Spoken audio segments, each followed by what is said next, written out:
Hey everybody, this is Eli J. Brown / Eli J. Brony, and here is another mock that I have made just last night. It's, well, yeah, I could say that it's nothing special, but, well, technically it isn't anything special, but, it's just a result of what I could make using as many of these, parts that I had. Well, I'll get into more detail about that in a bit, but anyway, this is a model that I made. I'm gonna say that it's actually for the Hero Factory universe, not the Bionicle universe, either Generation 1 or 2, though if it was for a Bionicle universe, it would be more for a Generation 2, because it uses the Generation 2 building system, the character and creature building system. Funny thing is, I'm actually looking at this from a different angle than what is shown on the camera. So, this is a type of scorpion creature, and I started with just wanting to make something that used the building instructions for the combiner model between NEX and XD4 from Hero Factory's Breakout Wave 2. Some of you may remember that, some other people might not. And there is a spider, let me take care of that.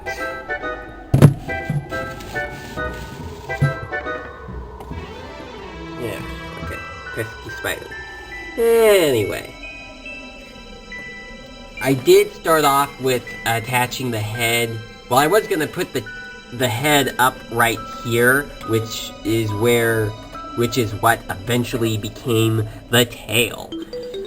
But I just decided to move the head down here because I think it would make a lot more sense than putting it up here. Because why put it up here? That's just weird. Having the head go at the way back.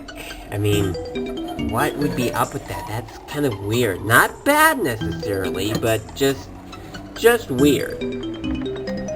And I used a lot of the main torso body pieces, armor body pieces, for the legs right there, because I had them and they were what were available in my parts drawers.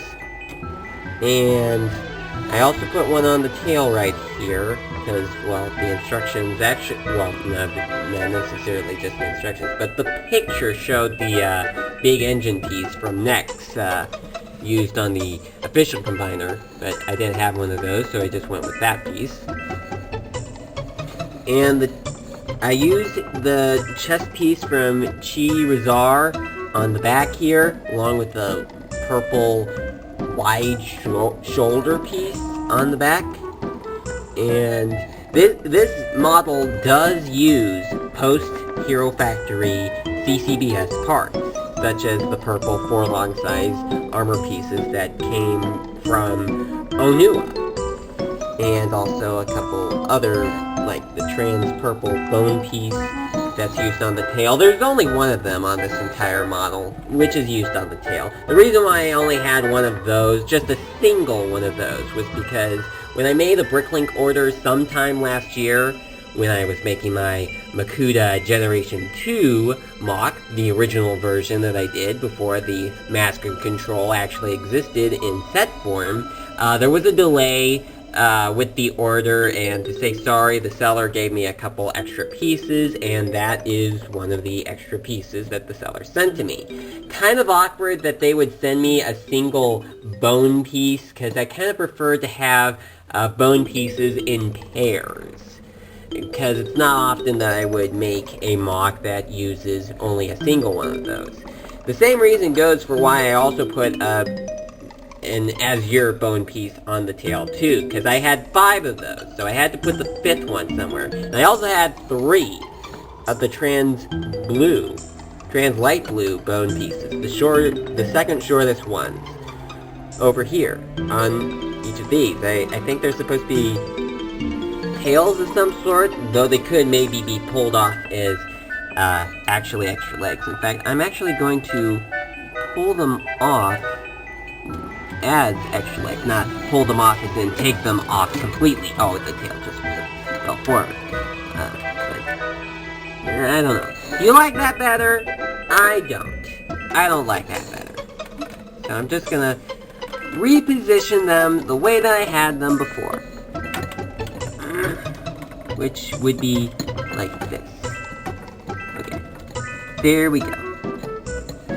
Now, I did add the Zammer Sphere launcher, as you can plainly see. I did also add in this, I don't know, can you see it? Well, you can see it now.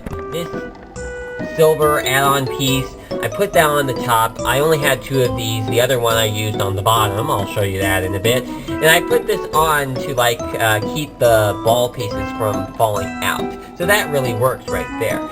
It probably wouldn't be helpful back in the day during Bionicle Generation 1 with the Toanika sets, because that piece did not even exist yet. Camera, stop going out of focus. Please. Okay, so. And the other one I put on the bottom right there. I just needed to put it somewhere. That was what I did. Alright. And these pieces right here with the printing, those came from Invasion from Below, the very last series of Hero Factory that we had, the minifigure series. You remember those sets? I certainly remember those sets, and I don't know if that was a good way to put Hero Factory to an end, but that was how the series ended. So, I've actually used those pieces time and time again for all sorts of different MOCs. I don't know how long this MOC will stay around. I just thought that I would show you this MOC, and also kind of give you an announcement that this may be my last MOC for some time, because I've actually ran out of armor pieces in my parts drawer after doing this MOC. In fact, at the time that I am recording this, the only armor piece that is left in the parts drawer, the last of this series of pieces, is a gold 3 long size piece. I don't know if I'll be using that for anything, but it's there for when I do need it for something. And also I may, well, I've had a number of MOCs that have been sitting on my shelves for quite some time, and I don't know, I may take those apart at some point, but you know, it just depends on whether or not I think that the MOC is worth keeping around anymore, or if it's time to take the parts and just use them to build something new. But, you know, it'll be my decision, whatever happens. I actually ended up using 2 torso pieces. I don't know if you've figured that out by now, but I did actually use 2 of the main torso pieces. One is used on the top where the front legs connect to, as well as the head, and it's also where these feet are added in. I know that that may look kind of weird, but I did it because that was how the official Next and XT4 Combiner had it. I think that officially you were supposed to have the tri-piece, you know, the piece that had the ball joints, one over here and one over here, and the connection was right there. That piece that was first introduced with Waspix in Hero Factory, that the extra 2 arms attached to. I think that that was supposed to be used to connect the feet, and I thought that I didn't have one when I was making this, but then I discovered that I did have one after completing the MOC. And, well, by then, I just pretty much figured the MOC is complete now, so I'm just gonna leave it as is. And the other main body piece is where the back legs connect to, as well as the tail, and that other armor piece that I showed you that is underneath. The head was not made specifically for this MOC. I just made it because I could, and I would decide as to which model I would add it to later. So I decided to add it to this. Alright, so that is about it for this one. Not really much to say, except this, as I said, may be my last MOC for a while. I'm not doing a lot of purchases all that much anymore, whether official sets or on Bricklink, because, well, I want to spend my money on other things besides Bionicle and Hero Factory stuff. And, well, I do also have a MOC that's already in progress. I do plan on making a tan-colored Hero MOC based on the hand armor pieces that came with General Grievous from the Star Wars action figure series, but that could be a while before I bring that out. I may give you a sneak peek at some point about that MOC, but I won't be doing it in this video anyway. But maybe at some point I'll make a sneak peek, and who knows, maybe I'll bring it out at some point in the next couple of months.